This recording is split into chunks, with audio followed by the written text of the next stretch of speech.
All right. So thanks everyone for joining us. We have a lot of information to share today, so I'll jump right in. We are already starting to really see the results of the strategic vision that we laid out. The pillars, the accelerated initiatives have ensured our entire organization is unified and moving forward together. And with the engagement of the entire ecosystem, we are thoroughly reviewing the state of the game and aligning on best next steps. And we all share your sense of urgency. We have it too, knowing that the incredible visibility that soccer is going to have in our country over the next few years. And these opportunities before us don't just excite fans and players, but also talented professionals as well. The caliber of talent joining U.S. Soccer, as well as the advancement of our current staff, has made an immediate impact on the organization and will continue to do so. And I am so proud of our team and the progress we have made in a relatively short period of time. And I'm grateful to our members throughout the ecosystem who have contributed so much to this work. All right, next slide, Mary. All right. Before we dive in any further, I just want to say a quick welcome to our new board members, Rick, Nathan, Mark, Fritz, and Amanda. Welcome. You all bring a wealth of experience to the board, which will make us stronger. And I know you all might feel like you're drinking from a fire hose right now, but I'm sure you'll be up to speed in no time. And I look forward to working with you all in the years to come. Next slide. Last weekend was a really fun weekend. We inducted the 2024 class to the National Soccer Hall of Fame. Tim Howard, one of the best goalkeepers ever, Josh McKinney, the first ENT player included into the Hall of Fame, only after 4 years of the ENT players being on the ballot. Francisco Marcos, visionary leadership in building professional soccer in the USL. Amy Rosenfeld, the winner of the 2024 Colin Joes Media Award, is the first female and the first producer to ever receive this award. And finally, my former teammate, Tesh, 99er, World Cup winner, and Olympic gold medalist. So it was quite the class, quite the event, really a fun evening for all of us. Next slide, Mary. Thanks. To that point, we'll open up today's meeting with an update from our members who will share the amazing work they are doing to grow the game. Then you'll hear from Sherry, who will update us on foster the best playing environments, which includes safeguarding, refereeing, and talent development initiatives. For developing winning teams, you'll hear from Gooch about recent successes and an exciting summer of soccer ahead. And then Dave will take us through all the amazing work his team has been doing to grow the soccer economy to fuel reinvestment. And you'll also hear from some more of our members about exciting happenings in the professional game. And finally, we can share the latest on the National Training Center so we can create a world-class organization at our new home. So thank you, everyone. And I will kick it to you, Michael. Great. Thanks.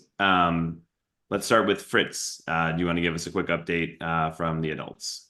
Sure, just a few things to report. First, coming up July 10th through the 14th will be the 26th Annual Adult Soccer Fest in Greensboro, North Carolina. We're going to feature about 100 men's and women's teams in age groups from over 30 men's and women's to over 70 women and over 75 men. Last year, the Bay State Breakers won the women's over 70 group, and if I remember correctly, they were actually featured on TV. I want to just congratulate all the open division adult teams for the successes they've had in the early rounds of the Lamar Hunt Open Cup this year. And finally, we're very excited about the upcoming 100th anniversary of the National Amateur Cup this summer in DeKalb, Illinois, July 25th through 28th. We currently have 100 teams, both men and women, competing in the regional qualifier stage of this cup. And we're looking forward to seeing many of you out there in DeKalb this summer. Thanks, Fritz. Mike, you're up next. Thanks, Michael. Yeah, pictured there is our ID2 program, our kind of our flagship identification selection. Our girls just returned from Spain, where they played Barcelona, Madrid. The boys into Portugal, FC Porto and Sporting Lisbon. Both groups went through those competitions or those games undefeated. We're certainly looking forward to our National Cup Series this summer with 4 regionals across the country and the national final in Colorado. Our NPL finals, our league champions will also meet at Dick's Sporting Goods Park in Colorado. And our ECNL programs will be in Seattle and San Diego, respectively, for the girls and boys playoffs before culminating in Richmond, Virginia for their national championship. And I think I am sending Michael to Todd. Yep.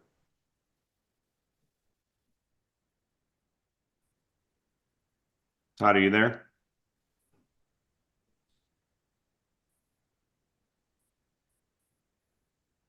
Yes. Regarding the TOPS program in Kansas. Yep. Just a quick update on that and the collaboration with Yeah, MLS. unfortunately, I did not get a full update from Kansas, so I can't speak to that at the moment. All right. Well, I'll give a quick update. Your team gave us some details, but you had over 80 participants, first-rate soccer experience, everyone who came out. It was a great partnership between Sporting Wichita and the Kansas State Youth Soccer Association. The program is adapted to make sure that the needs of every kid are met, and we feature adaptive gear, dedicated training buddies to ensure everyone had a fun and successful program. You want to go to the next slide, Mary? One other exciting update from our members. We don't have anyone representing AYSO on today, unfortunately, but wanted to quickly highlight a great example of collaboration across the ecosystem.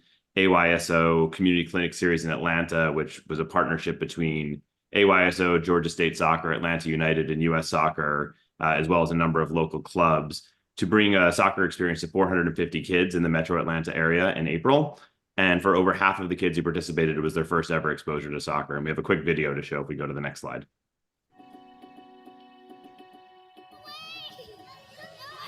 U.S. Soccer's goal is to have soccer be the #1 sport for the next generation. That means the most played and the most accessible sport in the country. And to achieve that goal, we need more and more and more kids coming out to play soccer. We'll be conducting a number of these events throughout the greater Atlanta area, and to play in an environment that is safe, fun, and fair. Soccer does a tremendous job of being able to bring together people from all different backgrounds. And I personally am thrilled and just inspired to be out here today with the amazing work that the team is doing to just really create this new opportunity for growth. Days like this are all about bringing that to life. So the U.S. Soccer and AYSO Play Soccer initiative is one of the great ways that we'll be able to get millions and millions of more kids into the sport we love.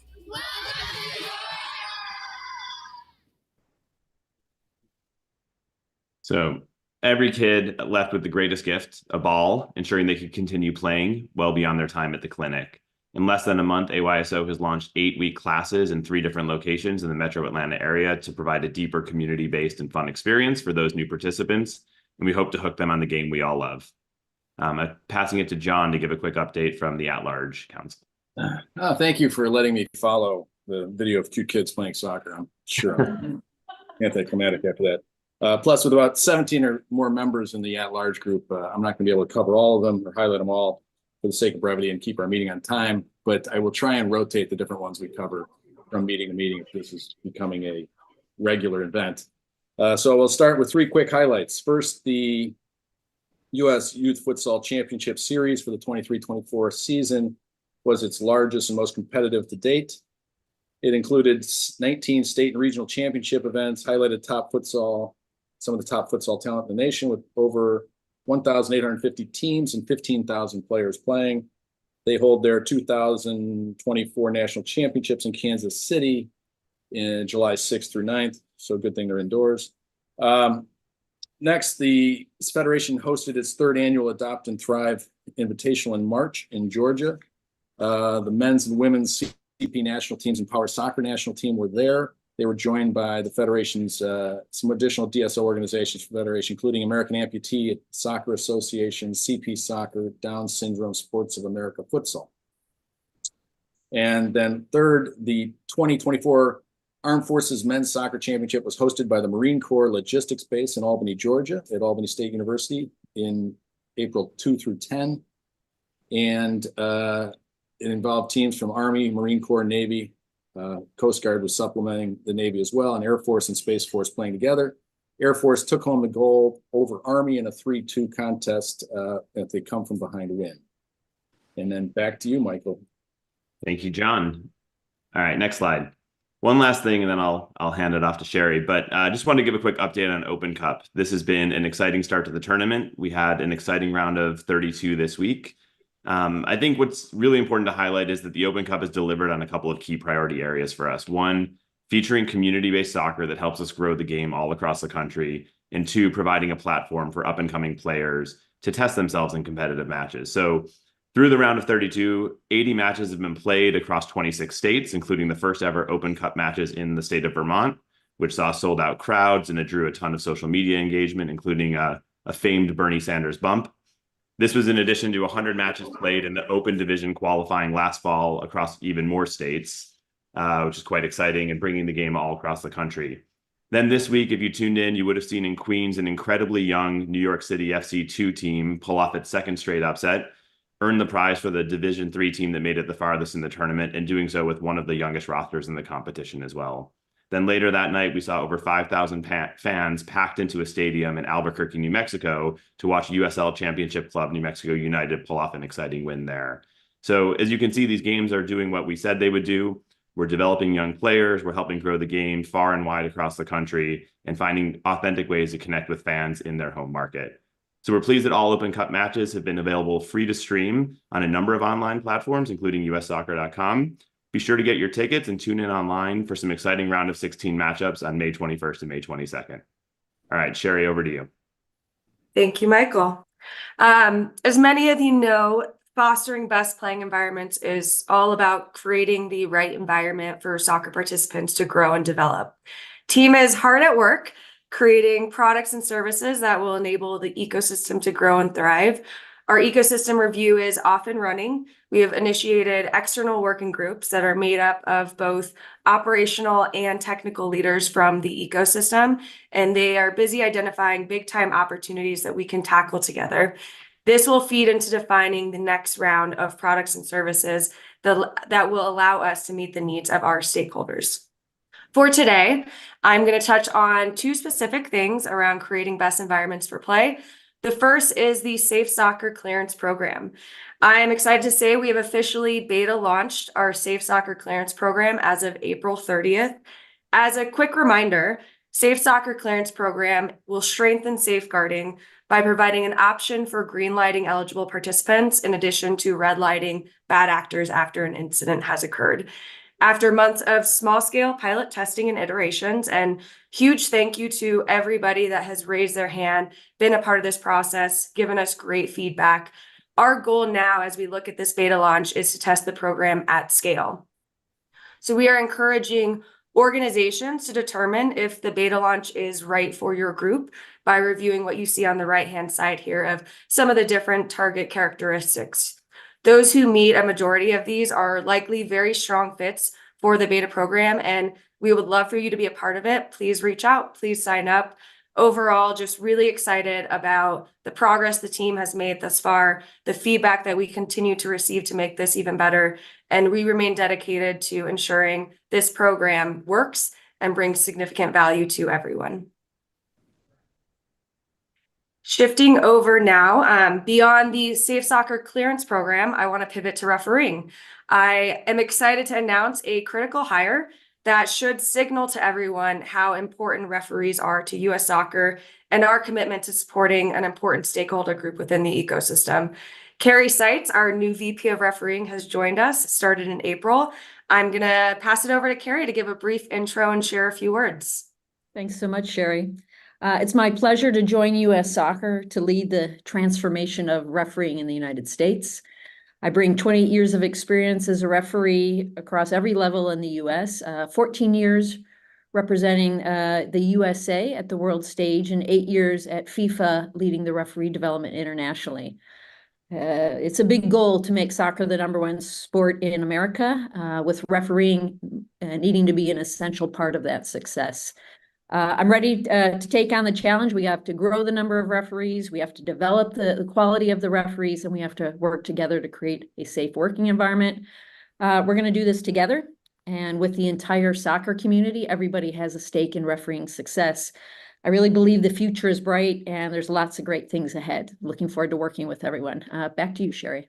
Thank you, Carrie. So I want to highlight today some of the progress that has been made from the Referee Abuse Prevention Working Group over these past few months. Before I do, huge thank you to Mike Colonna, first and foremost, for serving as chair, and to all of the Referee Abuse Prevention Working Group members who have really worked over the last few months productively to help find solutions best for our referees. So those include Nelson Aquari, Daniel Radford, Chris Ahrens, Dan Cataldi, Jeff Agus, Tom Moore, Linda Kovar, and Jean Sinceri-Warp. This group has completed our first review of proposed changes to policies that manage misconduct against referees. And throughout this process, we also invited members, SRC, others from the ecosystem to an open session on the proposed policy updates. They were also given an opportunity via survey to provide feedback. And we believe that the proposed updates are a direct result of the great feedback and continued inputs that you all have shared. So thank you for that. We're going to continue to make strides here, and we look forward to further review of policy changes that allow us to protect referees and really support their growth and development. We've also acted quickly on ecosystem feedback to protect minor age referees. In the middle, we are piloting a new green whistle program. This green whistle allows all participants and spectators to better identify who's an under 18-year-old referee. We are additionally piloting bag tags to provide information on where to report misconduct. At the same time, as we roll this out, we are also working on a PSA program that will help us change the culture around how we treat referees, starting first with minor age refs. We're going to hand off these PSAs to our members, to SRCs, to leagues, and to clubs to really drive awareness and a call to action that these referees and all referees in general must be treated right. So if you're interested in participating, please feel free to reach out. A lot more to come here, as well as on other elements of our soccer ecosystem solutions toolkit. So thank you in advance, and I'll now hand it over to Gooch to talk about developing winning teams. Thank you. Thank you, Sherry. First, I'm going to apologize because this is going to be a lot of information. There's been a lot of positive progress with our national teams. So within our sporting department, we seek to develop winning teams and winning mentalities. We continue to progress on defining our unified sporting strategy that delivers program plans that provide consistency of identity across all 27 of our national teams. Moving forward, we aim to invest on all classes of soccer in the U.S., representative of the diversity of our country at large. We look forward to providing more granular updates on this in the upcoming board meetings. So before I touch on how our teams have been recently performing and winning at various levels, I wanted to highlight how within sporting, fostering the best playing environments, as Sherry and Carrie just spoke on, is as equally important. This past March, we organized the 3rd annual Adapt and Thrive Invitational in Rome, Georgia. It featured over 100 athletes from 5 different soccer disciplines, including our women's and men's CP national teams, as well as our power soccer national team, This was an incredible event that created opportunities for players to showcase their skill, build relationships, and break down barriers while fostering a sense of unity and shared experience. This year's event witnessed our highest number of participation and engagement from our member organizations, and we are committed to continue this positive momentum in the future. So now I'd like to highlight how we have been developing winning teams by recapping some of the incredible results our national team players and staff have accomplished recently. So to kick it off, this past March, our women's beach national team claimed their 3rd tournament title, winning the El Salvador Beach Soccer Cup. Their 9-0 victory against Bahamas marked a new record as the largest margin of victory in team history. In our youth national teams, our U17 women's team won the 2024 U17 CONCACAF Championship, defeating hosts Mexico 4-0. They outscored their opponents 32-2 during their title run to claim their 4th consecutive title. Our women's under 16 also shared success as they returned from Turkey, winning the U16 UEFA Friendship Tournament by defeating Paraguay in penalties. And so now on our senior national team, our senior men's side is fresh off of their CONCACAF Nations League win. The team hoisted the trophy for the 3rd year in a row in a 2-0 victory over Mexico. Our men remain the only team to win the competition since its inception in 2021. Our women kicked off 2024 in an extremely dominant fashion by winning the first ever Women's Gold Cup in March, and followed this incredible achievement in less than a month by claiming the 7th She Believes Cup title. I wanted to give a huge thank you to our interim head coach, Twyla Kilgore, for being a steady hand at the wheel of our women's national side ever since last summer. In addition, we are all extremely excited to have Emma Hayes finally joining us later this month ahead of our June women's national team camp. These are great results in momentum as we lead up to what's going to be an extremely busy summer of soccer. So continuing U.S. Soccer's mission of celebrating all forms of soccer, the women's deaf national team will face Australia on June 1st in the first game of a doubleheader with the women's senior national team. Can you switch the slides, please? Thanks. The teams will square off in Commerce City, Colorado, and it can be viewed on True TV or Max. This will be the first time that any one of our 9 extended national teams will play on TV in a U.S. Soccer controlled match. Volkswagen has also signed on as a title sponsor, making this the first time an extended national team match will have a presenting sponsor. These are extremely exciting times.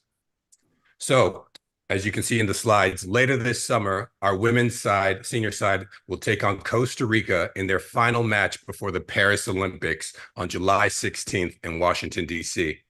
The team will kick off the Olympics on July 25th in Nice against Zambia. And continuing on Olympics, for the first time since 2008, our U.S. Soccer will also be competing in the Olympics on our men's side. The U23 squad is coming off an extremely successful March camp where they defeated Guinea and drew 2-2 against Olympic host nation France. They will compete in their final domestic match before the Olympics on June 11th against Japan at Children's Mercy Park in Kansas City. They kick off the Olympics against host nation France on July 24th. And so now as we move closer to home, our men's national team kicks off the group stage of Copa America against Bolivia on June 23rd in Arlington, Texas. This tournament of Copa America is an extremely valuable opportunity for our men's side to compete in a World Cup style event, including learning how to navigate group environments and thrive in the knockout rounds as we prepare for fast approaching 2026. So extremely busy and more importantly, exciting times ahead for soccer in our country. Now, I've been talking so much, so I wanted to pass it to Dave to let you speak on the awesome work the commercial department has been doing to grow the soccer economy and fuel reinvestment. Thanks, Gooch, and some exciting stuff. But before I dive in, I wanted to talk a little bit about our goals with respect to growing the soccer economy, which obviously tie back to a lot of what Gooch just highlighted. First and foremost, incredibly committed to hosting and maximizing major soccer events in the U.S., whether it's Copa America this summer or upcoming World Cups. No one can argue with the growing soccer economy, and we are much better positioned than ever before to capture the benefits. We're investing back into growing the game, fostering the best playing environments, and ultimately developing winning teams. However, it's critically important we need to pair this excitement around growth with smart governance of the ecosystem in an effort to sustain long-term sustainable growth rather than just a mere moment in time. You know, there's arguably no better example of the sport's growing interest and our focus on sustainable growth than the recent success we saw in Atlanta around She Believes. record attendance, nearly 51,000 people packed the stadium, record viewership across NBC, Telemundo, and Warner Brothers Discovery, and evolved fan engagement, including the first ever block party, are just examples of the rise that we're seeing. Atlanta was an incredible showcase for soccer in this country, and specifically an incredible showcase for U.S. soccer. So as we look ahead over the next few years, look to us to double down on fan engagement efforts with an eye towards driving long-term sustainable growth. So with that, I'll kick it to JT to talk about another very important part of our plan to sustainably grow the game and the overall economy. JT? Thanks, Dave. As you saw in our recent announcement, we are focusing our efforts to host the Women's World Cup in 2031 with our friends in Mexico. We're excited about this opportunity and what this will mean from a runway standpoint to give ourselves the time and give the rest of the world the time to take advantage of what we believe will be, the largest women's sporting event in history. We want to thank our partners in Mexico for their great collaboration. We want to thank everyone around the world who has been so excited about this bid and has leaned in to help us as we march forward. And we look forward to bringing this all to life. And with that, I want to turn it over to Jessica to highlight some of the great things going on in NWSL. Thanks, JT. Can you hear me okay? Yep. Great.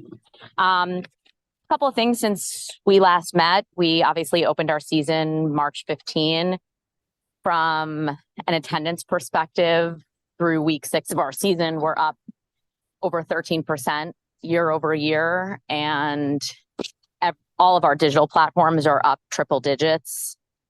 We obviously are super excited from an event perspective. Hopefully everybody has seen, and for any of you who live in Chicago, we're hosting the first ever game at Wrigley Field, and it's actually the first game in 80 years where women will be playing at Wrigley, and it's going to be an incredible event. They've already sold close to 20,000 tickets, and it holds 40,000, so we're hoping to sell it out and break the record for highest attended professional women's game.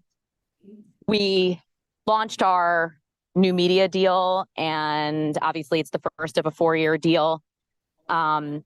We had the second most watched regular season match in league history on ABC, over 600,000. And we've made an intentional effort to try to create a global audience around women's soccer, women's professional soccer. And we have distribution in more than 60 countries with not just our direct-to-consumer NWSL Plus platform, but we have deals with more than 50 different partners across the world. From a sporting perspective, we made a decision, and thank you to U.S. Soccer for supporting our request to increase the number of international players on rosters. So we were able to bring in the most ever in the history of our league, 22 players transferred in the winter transfer window. And for anyone who's watching, in particular, I'll call out the players from Africa who are absolutely incredible and really leading the league in many ways. And I think from feedback I've heard from our U.S. women's national team, they really love that new styles of play are helping them to develop. The next frontier for us is really thinking about the domestic pipeline, and we're actually hiring dedicated staff to lead the building of a strategy around youth development. And we're going to be working closely with U.S. Soccer on their ecosystem review to ensure that we are supportive of one another's efforts and don't duplicate resources. Last thing I'll mention is we think about the globalization of the game. We have our first ever interleague tournament this summer with Liga MX Femenil, and we're very excited about giving our players a chance to be tested with different styles of play and continue to drive the growth of professional soccer in this country. Thanks, JT, and thanks, everyone. Thank you, Jessica. And want to turn it over to Don to give us an update on exciting updates in Major League Soccer. Thanks, JT, and hello to everybody. We started our season again in February, so we're now 11 weeks into our season, and it's just been another year of growing attendance and big crowds throughout the United States and Canada. The opening weekend, and these were non-Messi games, 67,000 in Atlanta and 62,000 in Charlotte this past weekend, almost 45,000 in Levi's Stadium where San Jose played against LAFC. And again, we're very focused on doing everything we can to grow the game throughout the United States, Canada, and Mexico. We had our largest crowd since joining Major League Soccer in Vancouver. We had 32,000 people there last weekend. Messi continues to have an impact with just big crowds throughout our league. Kansas City with 72,000. That was the third highest regular season crowd we've ever had in our history. And obviously you heard about what happened in New England, 65,000 on April 27th. And I think you're going to see lots of big crowds coming over the summer as the summer of soccer continues to sort of resonate throughout our country, throughout our league. We're expecting 82,000 fans, eclipsing the 82,000 fans for another version of El Tráfico with LAFC versus the LA Galaxy. Our attendance is up about 8% year on year, 24 to 23. And I think we're going to finish up probably with 13, 14 million fans coming through our gates. Player development continues to be a big priority for the league. This year we'll spend over $100 million in a league-wide investment in the entire player pathway from MLS Go through our first teams in MLS. MLS Next continues to expand. There are almost 700 teams that are participating in MLS Next this year, 15,000 players. And great story with MLS Next Pro is almost 100 players came up through MLS Next Pro and signed their first team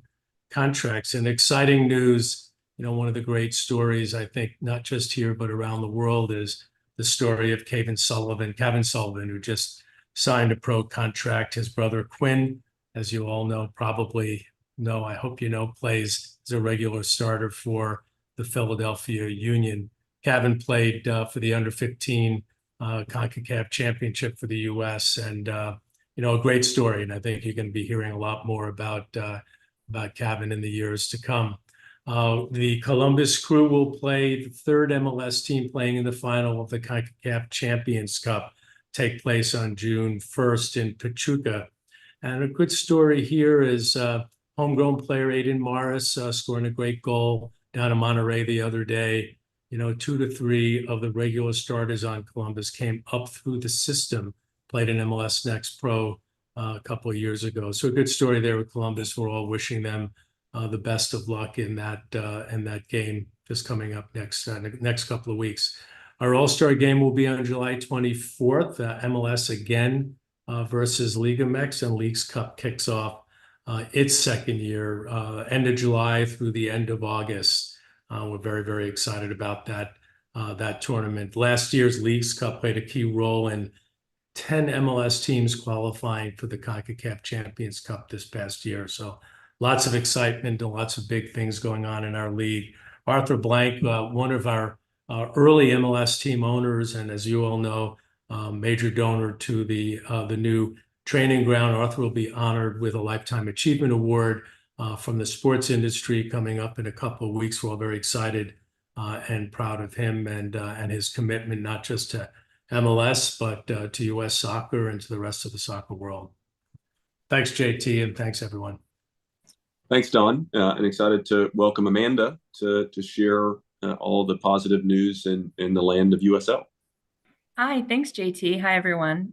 It's great to be here. Just a couple quick updates from us at the USL, which of course stretches across the men's and women's properties, youth to pro. So championship kicked off earlier this year. I think the big news coming out of there is our great partnership with CBS and our big game over the air earlier in March, which was a great success. League One also kicked off March. You may be familiar with the Jägermeister Cup, which we now have within League One, which we're excited to see that flourish and offer a new kind of competition for the fans there. Beginning of this month, we've just kicked off our pre-professional leagues, W League, which is now at 80 teams across the country, and League 2 on the men's side, which is 128 teams across the country, both fully underway now, which is awesome to see the growth of those leagues, and also the level of play has been tremendous with a number of those players. In the W League in particular, over the past, our initial 2 years, we had 70 players following their W League seasons go into the professional game and play pro. So we're quite proud of that being a key part of the elite player development pathway. And of course, last week we announced our academy divisions, which we have 7 divisions in the girls' academy and 18 divisions in our boys' academy.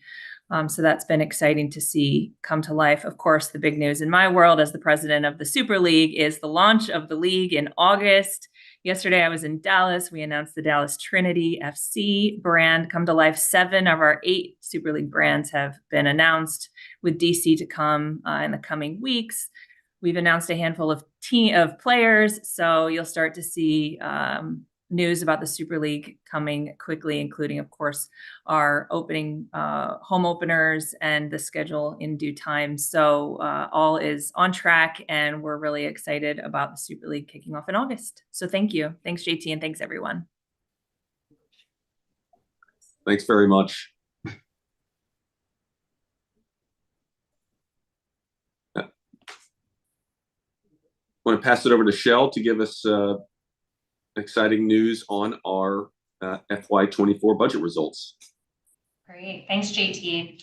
So wanted to give the committee and our members an update on our fiscal year 24 preliminary financial results. Our fiscal 24 budget was approved at a $9.5 million operating deficit. With strong performance, solid financial management, and deliberate investment, we were able to exceed that budget. Within fiscal year 24, we also accelerated $5.7 million in incremental spend to priority programming and initiatives, ending the year with an operating deficit of $5.5 million, which was $4 million better than budget and $35 million better than our prior fiscal year. Also wanted to provide an update for our National Training Center and Atlanta updates. We're very eager and excited to root ourselves in our new home and community in Georgia. We began that process in earnest this past April. In conjunction with AYSO, we hosted more than 450 youth players at clinics across the Atlanta metro area as part of our mission to grow the game in our new home. As you may have seen, in early April, we broke ground on our new National Training Center and headquarters in Fayette County, Georgia. We were definitely blown away by the support that we received from a lot of our community partners, including Arthur Blank, Governor Kemp, Fayette County, and the Trilla community, Coca-Cola, and many others that helped make this special day for soccer in America possible. We'll be sure to keep everybody updated on our construction progress and our overall integration within the Georgia community. And we are thrilled to build the home of soccer in the U.S. together. All right. Thanks, everyone. Thanks, JT, board members, and team. As you can all see, we have made great progress and a lot to look forward to. Our next board meeting will be in person in Atlanta on August 23rd. And I look forward to all of us getting together in our new home. So this concludes the open session portion. We'll take a 10-minute break and then rejoin an executive session. Thanks, everyone.